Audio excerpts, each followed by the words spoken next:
Assalamualaikum warahmatullahi wabarakatuh. Kembali lagi bersama saya Aan Hendrawan. Pada video kali ini kita akan belajar tentang information gathering.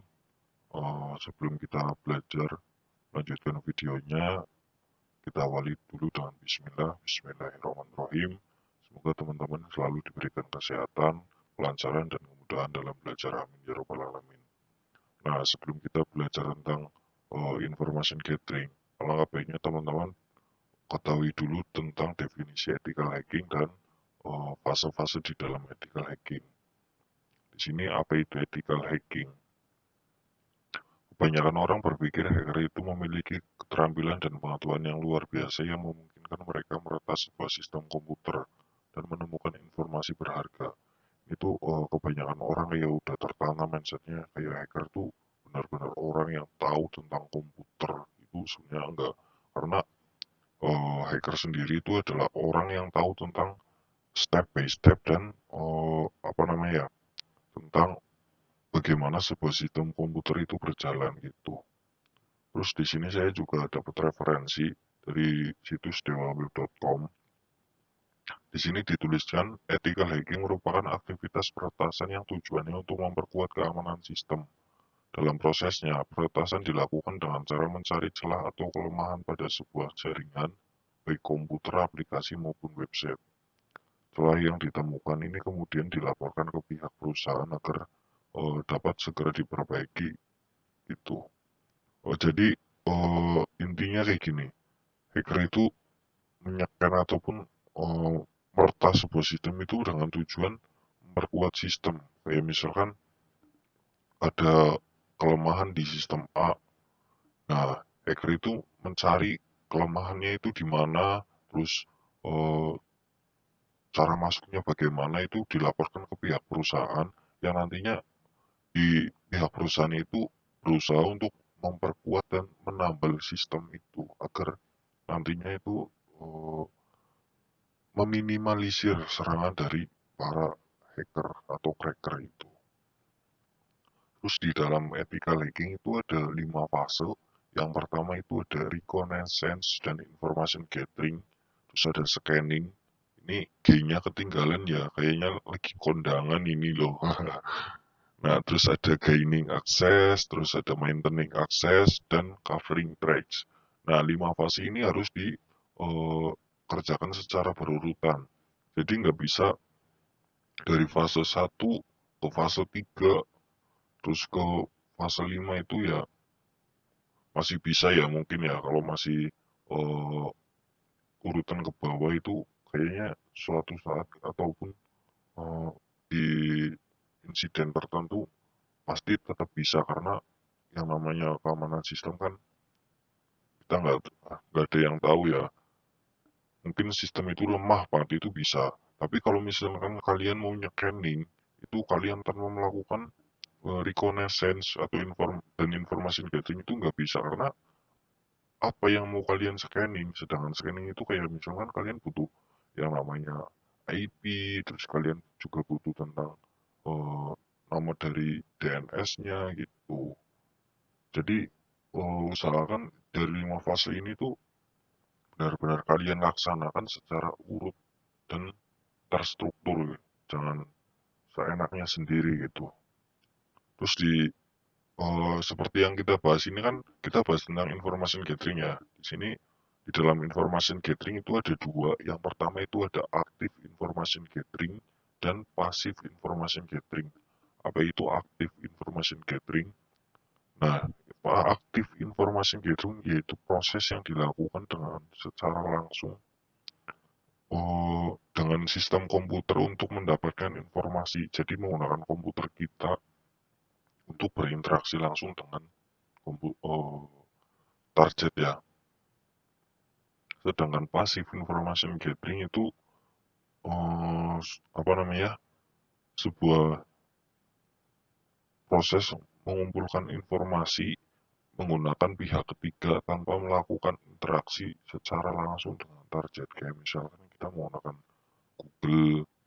Nah, di Google itu kan kayak banyak banget tuh kayak ini ya apa namanya, tools-tools online itu banyak banget yang bisa kalian buat information gathering, buat scanning itu banyak banget sebenarnya.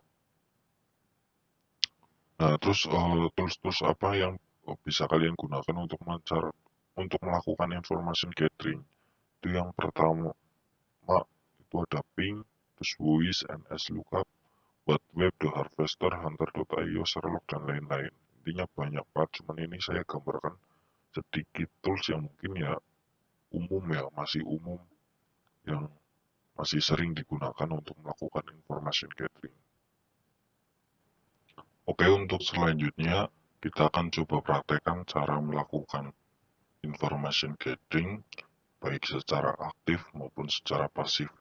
Dan di sini kita mulai dari yang aktif dulu ya, yang berarti di sini kita akan menggunakan Kali Linux untuk berinteraksi langsung dengan sebuah web target.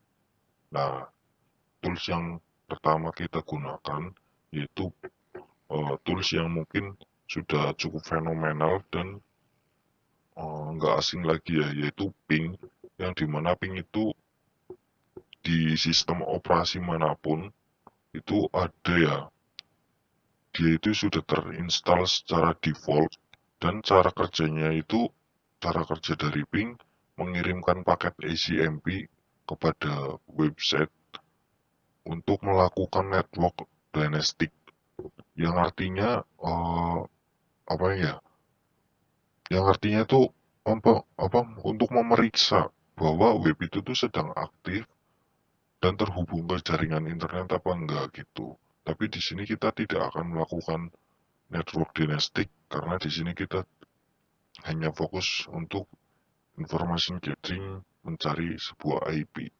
Nah, di sini kita coba buat ngeping NASA, dan satu lagi ini untuk ping dia itu legal ya. Jadi kalian itu bisa gunakan ping itu tanpa khawatir karena dia itu information public dan tidak ada undang-undang tentang IP. Sorry, tidak ada undang-undang tentang ping gitu. Nah, di sini kita sudah dapatkan IP target dari NASA, yaitu ini 2322939120. Nah, kita coba buat cari lagi ya, misalkan kita mau ngeping apa ya, misalkan DPR deh, dpr.go.id ini misalkan. Oke, nah kita udah dapat juga nih IP-nya nih, IP dari DPR, dari website DPR.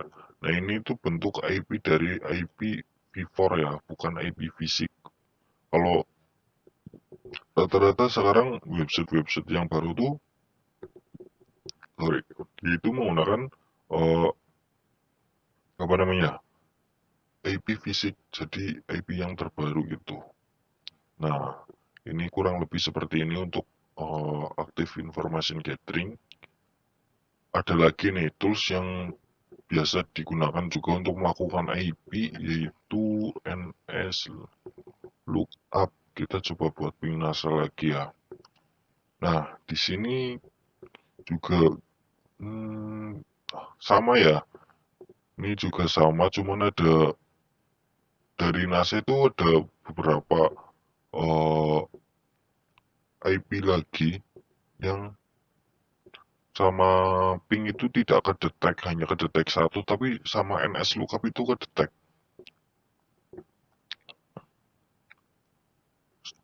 Yang di NASA itu, yang di ping itu cuman satu IP, itu yang 2322 ya. Nah, di sini juga ada yang 2322 ini, tapi di sini di NASA itu juga ada yang 52014, terus di sini juga ada IP fisiknya. Ini bentukan dari IP fisik tuh begini. Jadi di itu ada 1632 apa ya? 32. Kurang lebih seperti ini ya untuk sama sih ini. Coba kita DPR deh, kita coba DPR. Oh iya, ini tuh bukan IP dari NASA ya. Ini tuh kayak net apa sih, wireless saya, network saya gitu, jaringan saya ini. Kita coba buat NS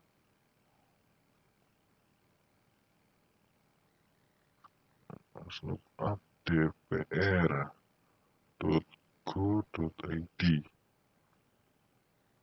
Nah, di sini kita juga udah dapatkan, ini sama ya kayak yang tadi kita dapatkan. Yang di sini DPR itu 144.10.3.373. Ini juga ada di sini. Di sini juga dia mendapatkan IP lagi ini, dan dia juga dapat IP fisiknya. Tuh, kalau bagusnya NS Lookup gini, jadi sedikit perbedaan ya. Ya bukan sedikit, ini sudah signifikan karena kalau NS Lookup itu lebih banyak mendeteksi IP-nya gitu. Oke, kita lanjut coba untuk melakukan yang namanya passive information gathering. Nah, untuk passive information gathering kalian bisa gunakan Google. Di sini misalkan di sini ketikkan aja IP checker. IP checker, sorry. Ini IP checker. Kalian cari aja IP checker di Google. Ini banyak banget ya yang bisa kalian gunakan. Ya, misalkan ini deh, kita gunakan ini. Nah, misalkan tadi kan kita sudah dapat nih yang NASA dan yang DPR. Kita coba buat lagi nih di sini. Coba ping nasa.gov.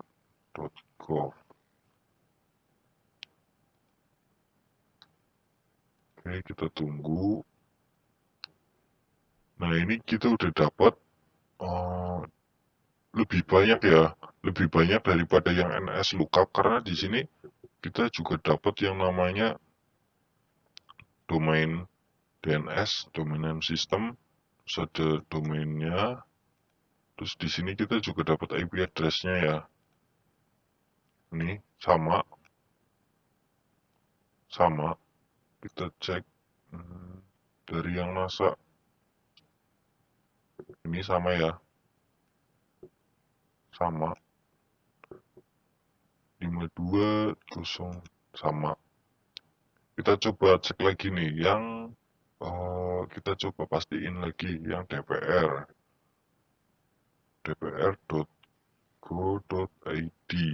IG. Soal ini agak ngantuk soalnya, jam berapa ini. Nah, ini kita juga udah dapat IP dari dpr.go.id-nya. Ini kita udah dapat. Ini dari domain name systemnya. Ini cukup signifikan ya perbedaannya ya untuk ininya ya. Nah, di sini untuk IP address-nya 23.215.130. Mana nih, ada nggak di sini? Yang di DPR itu kayaknya belum ada ya. Belum ada. Cuman di sini dia mendeteksi ada IP lagi di DPR gitu. Jadi kalian bisa surfing sendiri tentang information gathering gitu. Ada banyak tools-tools yang dapat kalian gunain baik secara aktif maupun secara pasif. Oke, sekian dari saya. Wassalamualaikum warahmatullahi wabarakatuh.